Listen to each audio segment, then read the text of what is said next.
Сайн байцгаана хүүхдүүдээ. Би Монгол Улсын их сургуулийн шинжлэх ухааны сургуулийн багш, биологийн тэмээ багш Анармаа байна. За өнөөдөр бидний хичээл бол хий квадратын арга гэдгийг авч үзнэ.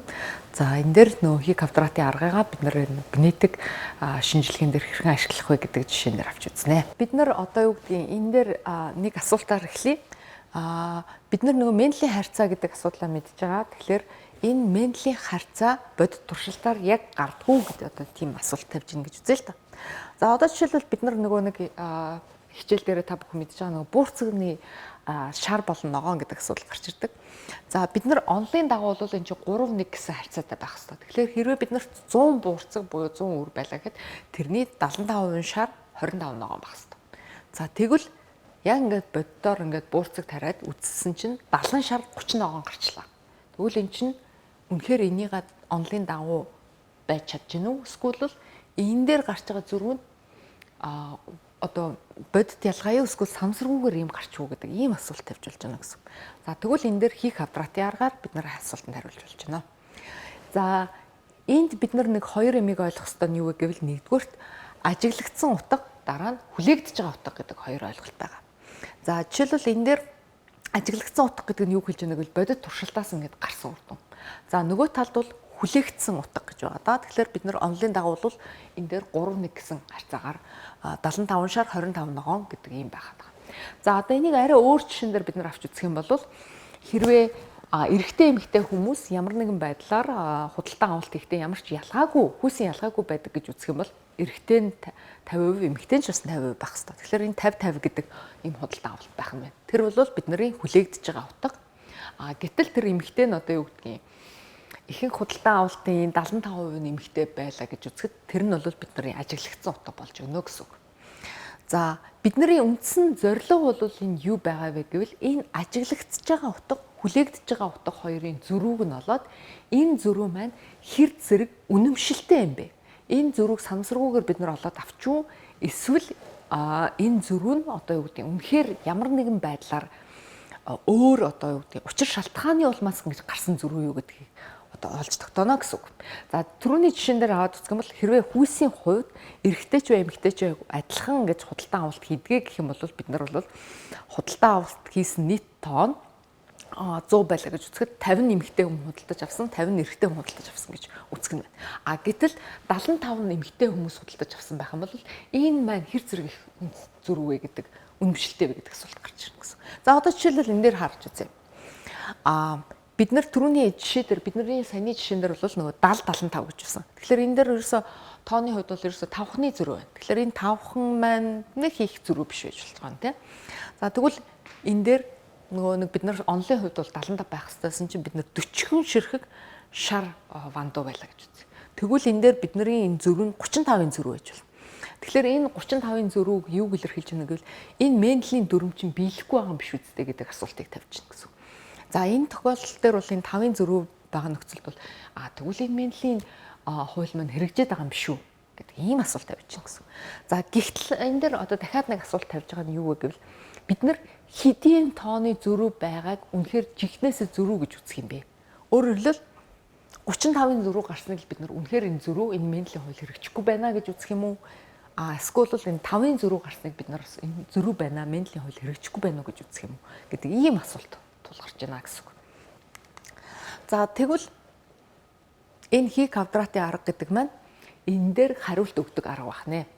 За энэ аргыг хэрвээ бид нар энэ томьёог нь харах юм бол маш энгийн бидний observed буюу ажигласан тооноосоо expected буюу энэ нөгөө хүлээгдэж байгаа утгыг хасаад тэрнийхээ квадрат зэрэг төвшүүлээд энэ маань үндсэндээ expected буюу тэр утгынхаа хэдэн хувийг эзэлж байгаа вэ гэдгийг олоод ингээ ажиглалт болгон дээр бид нар энийгээ ингэж хийснийхаа дараа бүгднгийн нэмээд энэ хий квадратаа олно.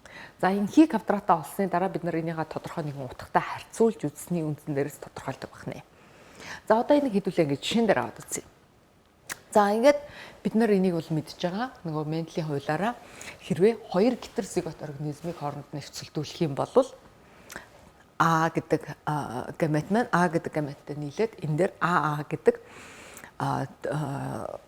гарч ирнэ. АА гэж гарч ирнэ. Эсвэл энэ дээр томаажжиг томаажжиг. Тэгэхээр энэ дээр нөгөө А маань доминант шин чанар учраас бүгдээрээ шар өнгөтэй. За тэгэхээр шар үр төл маань бид нар бол 3-1 гэдэг харьцаатай байгаа учраас хэрвээ 100 бодгол байх юм бол энэ маань 75 25 гэдэг хүлээгдэж байгаа утга маань байх нь байна. Онлын ёсоор тий онлын ёсоор бол үндсэндээ 75 шар үр 25 ногоон үр биднэрт байх хэрэгтэй байх нэ. За тэгвэл ажигласан түрүүний жишээн дээр ажигласан утга маань 70 шар үр ногоон үр нь 30 ширхэг байгаа. За тэгвэл энэ зөрүү маань үнэхээр жинхнээсээ үнэмшилтэй зөрүү юу үгүй юу гэдэг асуулт тавьж байгаа гэсэн шүү дээ тий. За үүний тулд бид нар юу хийх ёстой вэ гэвэл тэг таамаглал гэдэг зүйлийг гаргаж ирэх ёстой. Тэг таамаглал гэдэг зүйл маань юу хэлж байна вэ гэвэл энэ ялгаа бол статистикийн хувьд ямар нэгэн байдлаар үнэмшилтэй биш. Энэ тохиолдлын улмаас бид нар ийм үрийг ингээд гаргаад авцсан гэдэг. Энэ таамаглал маань тэг таамаглал болж байна. За тэгэхээр үүний альтернатив нь бол яах нь вэ гэвэл энэ ялгаа маань статистикийн хувьд үнэмшилтэй. Өөрөөр хэлбэл энэ дээр ямар нэгэн өөр нэгэн хүчин зүйл нөлөөлж байна гэдэг ийм одоо зүйл гаргаж ирнэ гэсэн. За түрүүний нөгөө нэг худалдан авалтын жишээн дээр бол бидний тэг таамаглалын хувьд бол эрэгтэй хүмүүс, эмэгтэй хүмүүсийн худалдан авах хэв маяг нь бол ямар ч ялгаагүй буюу тэр хоёр хооронд нь хэрвээ тэр хоёрын хооронд нь одоо юу гэдэг нэг нь одоо юу гэдэг 70 ширхэг цамц авсан бол нөгөөх нь 72 ширхэг цамц авдаг ч юм уу. Эсвэл бол адилхан 70 ширхэг цамц авдаг ч юм уу. Энэ хоёрын хооронд ялгаа байхгүй гэж үзэж чадна л гэсэн. Нөгөө талдаа бол хэрвээ бид нар тэрэн дээр ялгаа олоод харчих юм бол магадгүй эмэгтэй хүмүүс илүү худалдаа авалт хийх юм байна гэдэг ч юм уу. Ийм асуудал гарч ирж болж байна гэсэн. За ингээ манай жишээн дээр бол бид нар вандууны үрийн өнгөний харьцаа 3-1 буюу энэ ажиглагдсан утга болон бидний тооцоолсон утга хоёрын хооронд зөрүү бол харьцангуй бага буюу тэр зөрүү нь хэрвээ байх юм бол тэр нь маань бараг ялгаагүй байна гэдэг ийм тэг таамаглалыг тавьж байна гэсэн. Бидний хувьд альтернатив таамаглал нь бол энэ ялгаа нь бол эрс ялгаатай байна гэдэг асуудал тавина гэсэн. За тэгэхээр хий квадратынхаа аргыг тооцоог нь харуулъя хэдүүлээ. За тэгэхээр бид нар түрүүн хэлсэн шар өнгө маань 70 ажиглагдсан бидний нөгөө нэг юу утга маань хүлээгдэж байгаа утга маань 75 байгаа. За тэгэхээр энэний зөрүү маань бол хасах тав байх нь байна. 70-аас 75 гэсаад. За ногоон өнгө маань бол бид нар дээр бол 30 гэж ажиглагдсан. Өөрөөр хэлбэл бид нар 30 өөр авсан. Бид нар бол онл ёсоор бол 25 өөр авах хэрэгтэй байсан. Тэгэхээр энэ хоёрын зөрүү нь нэмэх 5. За үүнийхээ дараа бид нар энийга квадрат зэрэг төвшүүлж байна. Квадрат зэрэг төвшүүлнэ гэсэн шүү дээ. Тэгэхээр хасах 5-ын квадрат 25, нэмэх 5-ын квадрат 25. За үүнийга бид нар нөгөө нийт хүлээгдэж байгаа утгандаа хувааж өгнө буюу энэ 25-ыг бид нар 75-даа хуваагаад 0.33. За нөгөө талдаа бол энэ 25-ыг 25 дуугалаар 1. За ингээд бидний хий квадрат бол энэ хоёрын нийлбэрээр нь тодорхойлогдож байгаа буюу 1.33. За ингээд бид нар хий квадратыг олчлоо. За одоо үүнээс цааш яах вэ? Энэ хий квадратын утга маань үнэхээр санамсаргүй байдлаар бид нар энийг олж өгөөсгөл энэ дээр үнэмшгүйц ялгаа байна уу гэдэг асуултыг тавих гэж байгаа гэсэн. За үүний тулд бид нар энэ хий квадрат маань бол үндсэндээ юуг илэрхийлдэг вэ гэхээр энэ судлаач нар энэ хий квадрат гэдэг энэ зүйл маань ямар одоо түгэлттэй байж болох вэ гэдэг түгэлтийг нь гаргаж ирсэн байна. За тэгэхээр энэ түгэлтийг гаргаж ирэхээр ийм хэлбэртэй энэ функцийн хэлбэрүүд нь ийм харагддаг байна. За энэ дээр өөр хэлбэртэй байгааг та нар харж байгаа бах тийм. Тэгэхээр энэ өөр хэлбэрүүд нь юунаас хамаарч байна гэвэл чөлөөний зэрэг гэдэг ойлголтоос хамаарч байна. За чөлөөний зэрэг гэж бид нар юу хэлж байна гэвэл за одоо бид нар харъя. Энэ дээр бид нар хичнээн янзаар бид нар энэ комбо хийж болох гэдэг ойлголт харагддаг. Тэгэхээр биднэрт хэдэн төрлийн бүлэг байна уу гэдгээр энэ чөлөөний зэрэг маань тодорхойлогддог. За биднэрт одоо харъя. Тэгэхээр биднэрт одоо шар ногоон гэдэг хоёр бүлэг байна. Тэгэхээр биднэрт хоёр бүлэг байгаа учраас энэ хоёроос нэгийг хасаад чөлөөний зэрэг нь 1 гэж гарч ирнэ гэсэн үг. За тэгвэл 1 гэж гарч ирэхээр биднэрт энэ k тэнцүү 1 буюу чөлөөний зэрэг нь 1 байх энэ функцийн утгаар бид нар энэ хий квадрат маань ийм түгэлттэй байх нь байна. За энэ түгэлтийн цаад утга нь одоо юу болж байна вэ гэхээр бид нар энэ дээр юуг харах вэ гэвэл бид нарт хичнээн хувийн магадлал буюу магадлалыг одоо үндсэндээ харна гэсэн. За мөн өшөө энийг бас нэг бол ийм график дээрээс тодорхойлж болно, нэг бол ийм хүснэгт дээрээс бид нар бол тодорхойлж болно. За энэ дээр тэгэхээр хүснэгтийг харуулсан байна. За чөлөөний зэргийг бол энд багнан дээр илэрхийлсэн байна. 1 2 3 4 5 гэж чөлөөний зэрэг. Ийшээгээ бол магадлалын утгуудыг оруулж ирсэн байна. За энэ магадлалын утгууд нь бол юуг илэрхийлж байна вэ гэвэл би энэ зөрөөг санамсаргүй байдлаар олох магадлал хэд байх вэ гэж. Тэгэхээр нөгөө нэг тэг байх магадлал одоо тэг буюу ялгаагүй байх магадлал маань энд байгаа даа тийм. Тэгэхээр ийшээгээ бид нар энэ хооронд ингээ харах юм бол энэ хэсэг бол хамгийн их магадлалтай хэсгүүд болж байна тийм үү. Тэгвэл бид нар хэрвээ энэ дээр ихэнх тохиолдолд бид нар 95% магадлал эсвэл 99% магадлал гэж авч үздэг. За хэдүүлээ хамгийн нөгөө нэг уламжлал ёсоор 95% магадлал гэдгээр авч үзье. За 95% магадлал гэдгээр бид нар авч үзэх юм бол энэ 5% нь бид нар энэ үндсэн энэ одоо хэсэгт хамаарахгүй буюу өөр хэсэг гэд үзчих. Өөр нөгөө альтернатив таамаглалд хамаарах хэсэг гэд. За тэгэхээр тэг таамаглал буюу нөгөө ялгаагүй байхыг тэр нөхцөл байдлыг ажиглах магадлал маань 95 хүртэлх үлдсэн нь бид нар 5 гэж 5% магадлал гэж ингэж авч үзэж байгаа. За тэгвэл энэ маань нөгөө нэг одоо юу гэдэг энэ функц дээр бид нар яаж харагдах вэ гэдгийг харъя. Тэгээ 99% магадлал гарах хэмжээнд нөгөө тоо маань ямар байх вэ гэдэг ингээд аваад үзээд ингээд цаашгаа үргэлжлээ явж байгаа. Одоо жишээл энэ дээр харагдчихна гэсэн. За бид нар чөлөөний зэрэг нэгтэйгээр ингэж авч үзэж байгаа шүү дээ. Тэгэхээр нэгтэйгээр. За тэгэхээр бид нар энэ critical босго утга гэдэг маань энд байгаа гэсэн үг. Одоо энд байна. Хэрвээ энэ хүснэгт дээрээс харах юм бол 0.5 буюу 5% дээр таарах critical босго утга маань 3841 байна. 3841 гэсэн. Тэгэхээр аль энэс өмнө гарсан ямар ч тоо энэ нөгөө 90 энэ байж болох энэ тоонуудын энэ тоог санамсаргүйгээр олох магадлалууд нь бол үндсэндээ тэр 95% та хамаарч байна гэсэн үг болох нь. Харин энэс хойших тоон бол үндсэндээ одоо энийг тэг таамаглалтай хамаарах магадлал маш бага гэж үзэх нь гэсэн үг. За хэдүүлээ нөгөө нэг тоогоо аваад үзье. Бидний гарсан тоо бол 133 байсан. Тэгэхээр 133-ыг бидүүлээ нэг чөлөөний зэрэгтэй учраас энэ дээр аваад үзье. Тэгэхээр бид нар 133 гэхээр энэ хавцаа байгаа. За ингээд аваад үзэх юм бол үндсэндээ энэ нөгөө нэг энэ хэсэгт хамаарагдаж байгаа магадлал болж хувирна гэсэн. Өөрөөр хэлбэл энэ дээр яг энэ санамсаргүй байдлаар бид нар энэ ялгаагүй гэж ажиглагдах магадлал нь 95% хүртэлх буюу маш их тохиолдол. Энэ бол байж болох тохиолдол гэдэг үндсэн санаа гарч ирж байгаа гэсэн.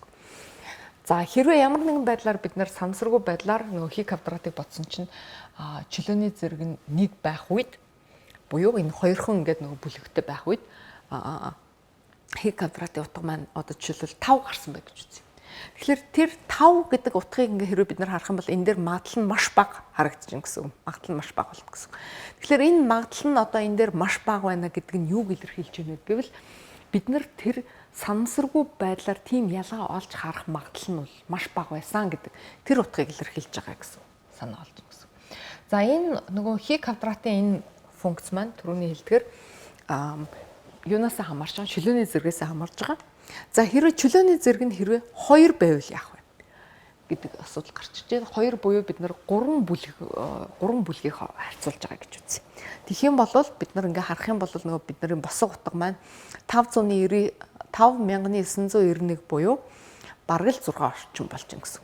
За ингээ 6 гэх юм бол энд бид нар очиж ирж байна гэсэн. Нөгөө чөлөөний зэрэг маань. Энээс хойших нь бол үндсэндээ ажиглагдах магадлал бараг байхгүй гэдэг тийм санаа явж байна. За хэрвээ чөлөөний зэрэг нь 3 буюу 4 бүлэг байсан бол яах вэ гэж үзье.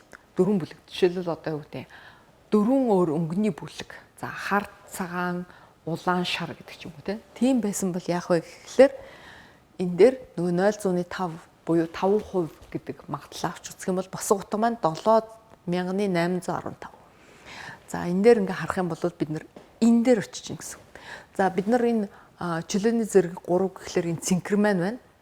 Тэгэхээр энэ цэнхэр графикаараа ингээ харахаар бид нар энээс хойш гарсан утга жишээлбэл 8 гэж гарах юм бол бид нар энэ тохиолдолд 8 хи квадрат 8 гэж гарах юм бол энэ үнэхээр эндээс ялгаагүй биш тэр цаана ямар нэгэн хүчин зүйл нөлөө үзүүлээд энэ бүлгүүдийн хооронд ялгаа гарч ийна гэж үзэх болох нь. Харин тэрнээс бага байх юм бол үндсэндээ хи квадрат маань бидний ажиглагдсан утга хүлээж байгаа утга хоёрын хооронд ялгаа байхгүй байх нь гэж авч үзэх нэ гэсэн.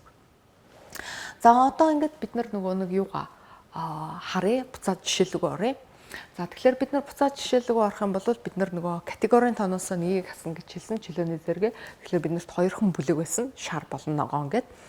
За тэрнээс хоёроос нэгийг хасаад нэг байна. Бидний утга маань чөлөөний зэрэг маань. За тэгэнгүүт бидний нөгөө тооцоолж гаргасан хи квадратын утга маань 133 байна. Харин одоо нөгөө 0.5 гэдэг дээр бид нөгөө босго утгаа олъё гэсэн шүү дээ, тий. Босго утгаа олох юм бол энэ нэг гэсэн бид нар энэ нэг гэсэн энэ чөлөөний зэрэг дээр хамаарах энэ мөрийн дагуу үзнэ.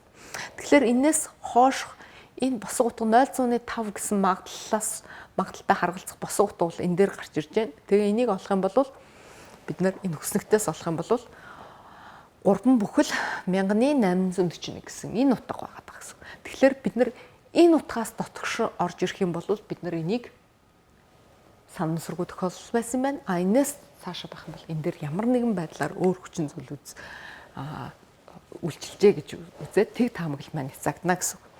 За ингээд бид нар харах юм бол бидний утга дээр 133 гэдэг маань 1333 гэдэг маань 3 бүхэл 1841 гэдгээс хамаагүй бага. Тэгэхээр бид нар тэг таамаглалыг хязгаарч чадаагүй буюу энэ хоёрын хооронд энэ ялгаа нь нөгөө 70 болон 75 гэдгийн хооронд байгаа ялгаа 5 гэдэг ялгаа маань зүгээр самсаргүй ажиглагдсан ялгаа байна. Энэ хоёрын хооронд үнэхээр энэ зүрх нь бол үнэмшилтэй, статистикийн үнэмшилтэй биш байна гэдэг энэ дүгнэлтэнд хүрч байна гэсэн. За магадгүй энэ хи квадратын аргаар ингээд бодоод үтсэн чинь бидний хи утга 1 бүхэл 1333 биш 8.5 гарсан байлаа гэж үзье. За хэрвээ бид нар тэгсэн бол энэ нөгөө нэг юун дээр аваад үзэхээр 8 гэдэг 800 бүхэл гэхэлэр чи бүр ийшгээ яваад өгч байгаа буюу ийм утга олж харах магадлал маш бага гэсэн үг. Энэ дээр баг тэгрүүд өгч जैन тэ. За тэгэхээр тэгж үзэх юм бол бид нар үндсэндээ тийм одоо бидний тэг таамаглалыг цаачж байна гэсэн. За тэгэхээр энэ дээр бол энд ямар нэгэн байдлаар энэ дээр үнэхээр ялгаатай зүрх бид нар ажигласан байна. Энэ Менделийн хуулиас зөрж гэнэ гэдэг энэ асуудал гарч ирж байна гэсэн. За одоо нөгөө нэг бид нар ингээд харах юм бол нөгөө түрүүний хэлдгэр 1 бүхэл 1333 маань 3 бүхэл 1841-ээс эрс баг учраас тэг таамаглалыг няцааж чадсангүй. Статистик дүнэлтээр бол ажигласан үр дүн болох 70-30 гэдэг энэ харьцаа 70 ширхэг, шар 30 ширхэг ногоон маань энэ Менделийн 3-1 гэсэн харьцаатай ялгаагүй буюу статистик нэмшлийн үед ялгаагүй буюу энэ Менделийн хуулийг яг дагаж байна гэдэг тэр дүнэлтээр гарч байгаа гэсэн. За өөрөөр хэлбэл Вандууны шар өнгө нь ногоон өнгийг дамгаалдаг нэг гений аутосомын энэ задарлаар бол энэ удамшиж байна гэдэг энэ асуудал гарч байна гэсэн. За гэхдээ энэ дээр нэг анхаарах асуудал нь юу вэ гэвэл бид нар хэрвээ тэг таамаглалыг няцааж чадахгүй байвал заавал энэ 3-1 гэдэг нь бол үнэн гэсэн үг биш ээ гэж. За үүнийг одоо жишээлбэл дахиад нэг жишээн дээр авч үзье.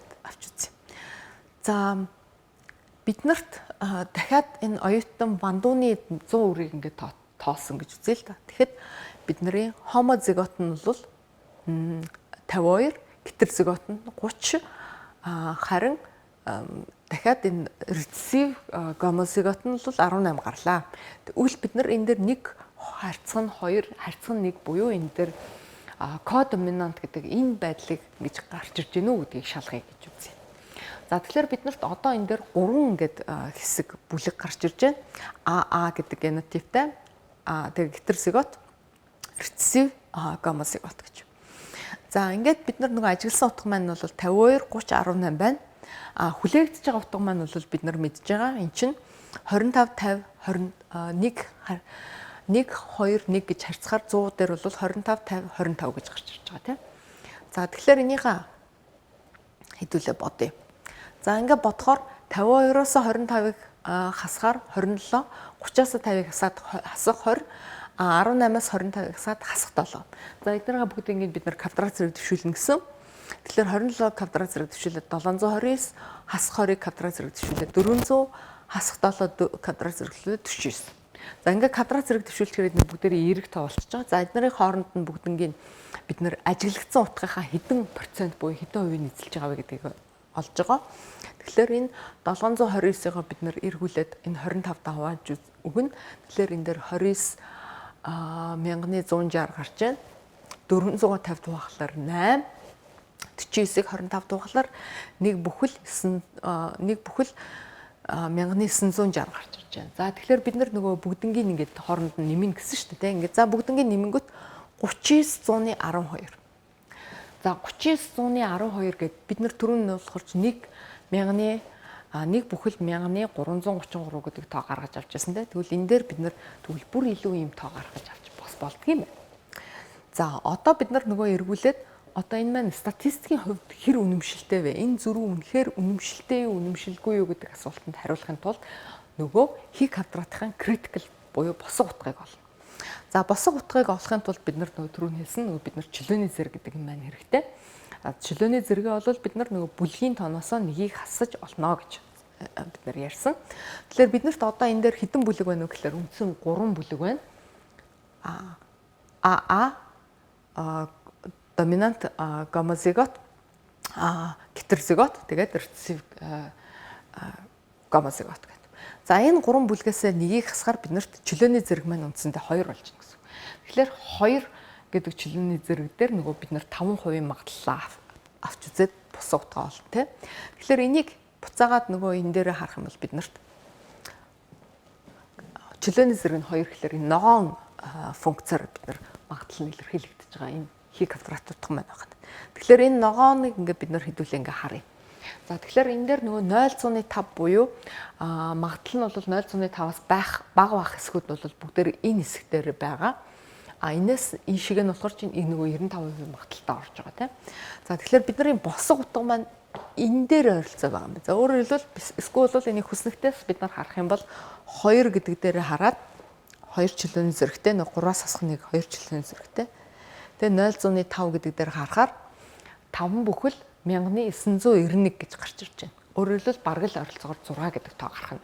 Тэгэхээр бид нэр 6-аас бага гарсан бүх тоонууд бол самсаргүй байдлаар тэр ялгаа ажиглагдсан юм байна. Буюу ажиглагдсан утга хүлээгдэж байгаа утга хоёрын хооронд тэр гарч байгаа ялгаа бол зүгээр л тохиоллын журмаар гарсан ямар нэгэн байдлаар тэн дээр статистикийн хувьд үнэмшилтэй биш гэсэн санаа гарч ирж гэсэн. Харин энэ 6 гэдэг энэ утгаас хойшоо байгаа бүх утгууд бол яах вэ гэвэл энд тийм одоо ялгаа ажиглагдах магадлал маш бага. Буюу нөгөө 5% магадлалаас маш бага.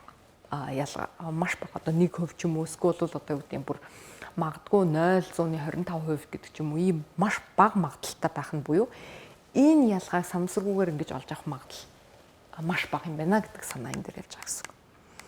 За тэгэхээр бид нар одоо нөгөө нэг хий квадрата бодсон чинь нөгөө нэг 3912 гэ гарсан шүү дээ тий. Тэгэхээр бидний босго утга бол 5 бүхэл 1991 байсан.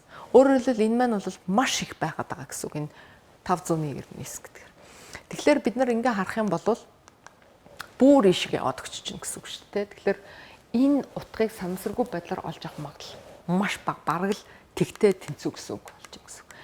Тэгэхээр энэ маань юу гэсэн үг болж байна вэ гэвэл энэ бидний энэ ажигласан 52 харьцах нь 30, харьцах нь 18 гэдэг харьцаа бол бидний кодоминант болох энэ мэндлийн хуулийн нэгийг харьцах нь 2, харьцах нь 1 гэсэн энэ харьцаанаас статистикийн хувьд үнэмшилтэйгээр зөрүүтэй буюу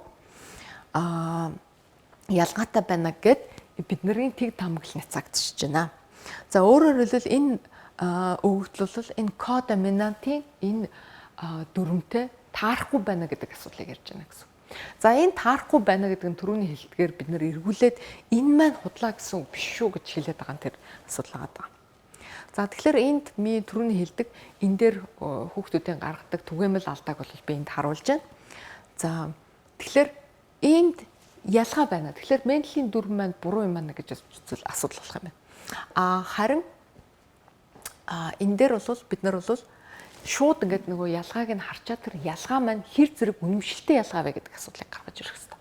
Бид нар нөгөө түрүүний хэлдгээр 70 75 гэнгүүт 5 вандун дээр өнгө өөр биш шүү дээ. Тэгэхээр энэ сансаргүй юу эсвэл үнэхээр үнэмшилтэй ялгаа юу гэдэг асуудал. Тэгэхээр энэ хий квадратын утгыг л тооцоолж үндсэндээ бид нар дүгнэж болох нэ. За хоёрдугаар шууд нэг хий квадратаа тооцсонгуудаа хий квадрат нь 8.5 гарсан байна. Тэгэхээр энэ бол их тоо. Тэгэхээр энд ялгаа байгаа гэж авч үзэх тохиолдол байж болно. За тэгэхээр тэр бол болохгүй. За энэ чөлөөний зэргээс хамаарна гэдэг асуудал байгаа даа. Нөгөө бид нар энэ график дээр харсан те чөлөөний зэргээс хамаарна. Жишээлбэл К тэнцүү 9 буюу хэрвээ бид нар 10 бүлэг ажиглаж байгаа бол бид нар бүр энд одоо үгүй нэлээ их өндөр тоо гарч ижил тэр ялгаа бол үндсэндээ үнэмшилтэй гэдэг асуудал гарч ирэх гэдэг шүү дээ тийм үү. За дараа нь хэрвээ бид нар одоо нэг түрүүний хэлдгээр тэг таамаглалыг няцааж чадахгүй байлаа гэхэд энэ маань тухайн онол маань 100% зөв одоо жишээл гэсэн үг гэвэл бас энэ ингэж атлахгүй гэдэг асуудлыг бол бас анхаарах хэрэгтэй шүү гэж байна. За тэгэхээр бид нар одоо өнөөдрийн энэ сэдвэрээ юуг ярива гэвэл нэгдүгürt тэг таамаглал гэдэг асуудлыг авч үзлээ. За тэгэхээр тэг таамаглал гэдэг бол үндсэндээ онлын утга ажиглагдсан утга хоёрын зөрүү нь тэг байх буюу бидний жишээн дээр энэ магадлалыг нь тооцох асуудлыг ярьж байгаа гэсэн. За тэгэхээр тэг байх магадлал нь дор хаяж 95% байх юм бол бид нар тэг таамаглалыг няцааж чадахгүй буюу энэ маань тохиолдлын чанартай ажиглагдсан зүйл байна л гэж бид нар үзэгнэ гэсэн. За үүнийхээ дараа бид нар яах вэ гэвэл нөгөө хий квадратынхаа тооцоог хийж үзнэ. Тэгэхээр энэ хий квадратынхаа тооцоог категори бүгдээрээ энэ ажиглагдсан утга хүлээгдэж байгаа утга хоёрын зөрүүг нь гаргаад энийхээ квадратуудынхаа нийлбэрийг нь олоод энэ хий квадратын утгааг олж байгаа. За үүнийхээ дараа би энэ хий квадратын утгаа ажиглагдах магадлал нь хэд байх вэ гэдэг асуудлыг бол гаргаж ирнэ. За үүнийг бол бид нар үндсэндээ түрүүний функцийн байдлаас нь харж болно. Эсвэл хүснэгтээс бид нар бодож болно. За энэ дээр бид нар ихэнх тохиолдолд судлаач нар бол 5% магадлал гэдгийг авч үзэж байгаа. Тэгэхээр хэрвээ бид нар магадлал нь энэ 5%-аас бага болчих юм бол бид нар энийг самсаргуу тохиолдол гэж энэ дээр бол тэг байх магадлалыг бол няцааж байна гэж авч үзэх гээд байгаа гэсэн. За эцсийн үр дүндээ бол үндсэндээ хэрвээ бидний магадлал маань 5%-аас их байх юм бол энэ маань тохиолдлын чанартай тийм нэг одоо юу гэдэг нэг ганц хоёр бодглын наан цан зөрүү ингэж ажиглагдсан байна гэж авч үзээд үндсэндээ нөгөө бидний ажигласан утга маань их хүлээгдэж байгаа мэдлийнхаа утгыг дагуу яг тэрнийхээ дагуу утга олж авлаа гэж үзэх байгаа бол харин энэ магадлал нь 5%-аас бага бачих юм бол энэ ялгаа нь бол үндсэндээ мэндлийн хуулийнхаа зөрчиж байна. Энд өөр ямар нэгэн хүчин зүйл нөлөөсний учраас өөр одоо юу гэдэг зүйл ажиглагдж байна гэж ингэж авч үзэх нь байна. За ингэхлээр нөгөө нэг гэвч тэг таамаглал биелж байгаа нь ингээд энэ туйлын үнэн биш юм байна гэдэг асуудлыг ингэж анхаараарай гэж түрүүнд дурдсан. За ингээд бид нар өнөөдрийн хичээлээр энэ хий квадратын арга гэдгийг авч үзлээ. За хий квадратын аргыг энэ генетикийн шинжилгээнд хэрхэн ашиглах талаар бид нар авч үзлээ. За тэгэхээр хий квадратын арга гэдэг маань үндсэндээ биостатистикийн нэг аргачлал байгаа. Энэ зөвхөн генетикийн шинжилгээнд биш, одоо бусад өөр маркетингийн судалгаа гэдэг ч юм уу тэн дээр бол ашиглаж болтгоо. Энэ талаар та бүхэн биостатистик гэдэг хичээлээс илүү дэлгэрэнгүй үзэж болно. За ингээд эсэлтийн ерөнхий шалгалтандаа бэлдэж байгаа та бүхэндээ амжилт хүсье.